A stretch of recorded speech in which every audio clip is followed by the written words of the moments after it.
Olá! Vamos conversar sobre uma ideia que pode virar tudo de cabeça para baixo.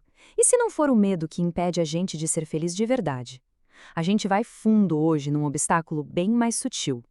Essa análise toda é baseada na obra Sem Culpa de Ser Feliz, de Giordano Adjuto Teixeira, que, por sua vez, se inspira em um curso em milagres. A pergunta que fica no ar e que parece um baita paradoxo é essa, né? Por que raios alguém teria medo da própria felicidade? É uma coisa estranha de se pensar, mas acontece muito mais do que a gente imagina. Vamos tentar chegar na raiz desse mistério. Bom, nossa primeira parte é sobre o paradoxo da felicidade. É aqui que a gente vai investigar aquela sensação esquisita de desconforto que aparece justamente quando tudo parece estar indo bem. É ou não é familiar? A paz finalmente chega, a alegria se instala e quase que na mesma hora, uma vozinha lá no fundo sussurra, cheia de desconfiança. É como se a gente ficasse esperando a conta chegar, sabe? Uma suspeita de que essa calmaria toda é só o silêncio antes da tempestade.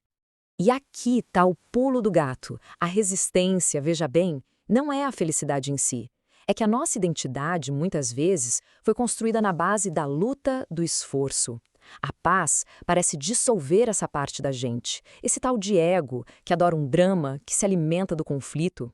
Sem problema, ele meio que perde a razão de existir. Agora, nossa segunda parte, do medo à culpa. E é aqui que a gente chega numa virada de chave fundamental. A fonte dessa análise argumenta que o verdadeiro problema, bem, não é o que parece ser. Olha só que sacada genial. O autor percebeu que o problema nunca foi o medo, era a culpa. A questão não é ter medo da alegria, mas carregar uma culpa inconsciente que faz a gente sentir que não merece aquilo. É sutil, mas muda tudo. E esse é o ponto crucial. Quando a gente muda o foco do medo para a culpa, toda a jornada de autoconhecimento se transforma. Não é mais sobre gerenciar uma emoção, mas sim sobre investigar uma crença que está na raiz de tudo. É parar de tratar o sintoma e ir direto na causa. Parte 3. A ilusão da separação. Ok, mas de onde vem essa culpa tão profunda? Para entender a origem dela, a gente precisa mergulhar na base do livro, que é o texto espiritual Um Curso em Milagres, ou o SEM, como é conhecido. De acordo com o curso, a raiz de tudo é uma tal de culpa original. Mas calma, isso não tem nada a ver com pecado de verdade. É sobre a crença, a ilusão de que em algum momento a gente se separou da nossa fonte, de que a gente rompeu com o amor. É só uma ideia na mente, não algo que realmente aconteceu. E essa crença na culpa, claro, gera um ciclo vicioso que roda no nosso inconsciente. Funciona assim, ó. Primeiro, a culpa. Isso leva a um desejo de punição para, entre aspas, pagar pelo suposto erro. Esse desejo vira o quê? Autossabotagem. A gente cria situações de sofrimento. E o sofrimento, por sua vez, parece justificar a culpa lá do começo, mantendo essa roda girando sem parar.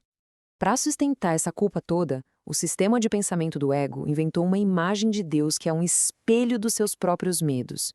Uma figura que julga, que pune. Já o curso vem com uma visão radicalmente oposta.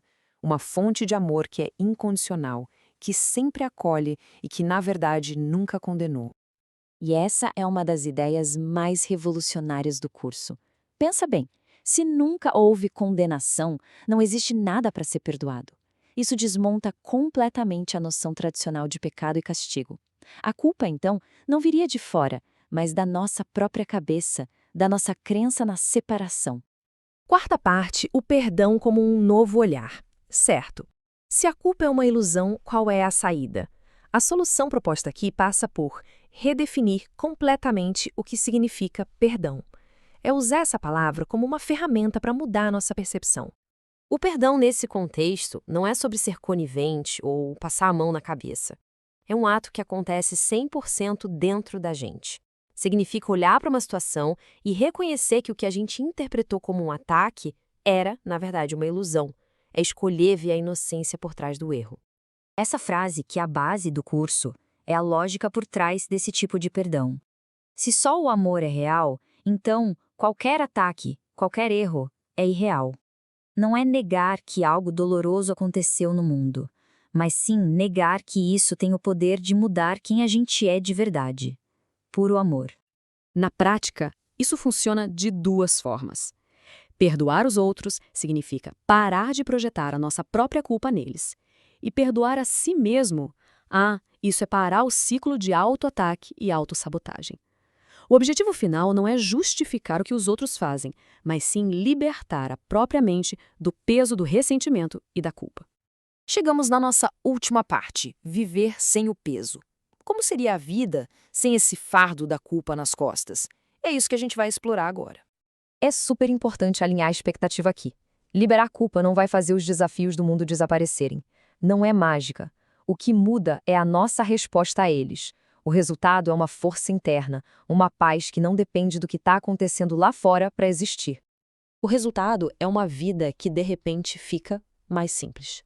Sem a necessidade daqueles jogos psicológicos, daquelas defesas complexas, a energia flui de um jeito muito mais leve, muito mais descomplicado. A comunicação e os relacionamentos também se tornam mais diretos. Eles ganham uma autenticidade que simplesmente não era possível quando o medo e a culpa davam as cartas. E por fim, o que surge é uma vida mais honesta. Uma vida com mais verdade e menos teatro, sabe? Onde é possível ser quem se é sem aquela necessidade constante de se provar ou de se justificar para todo mundo. Essa frase resume a ideia central.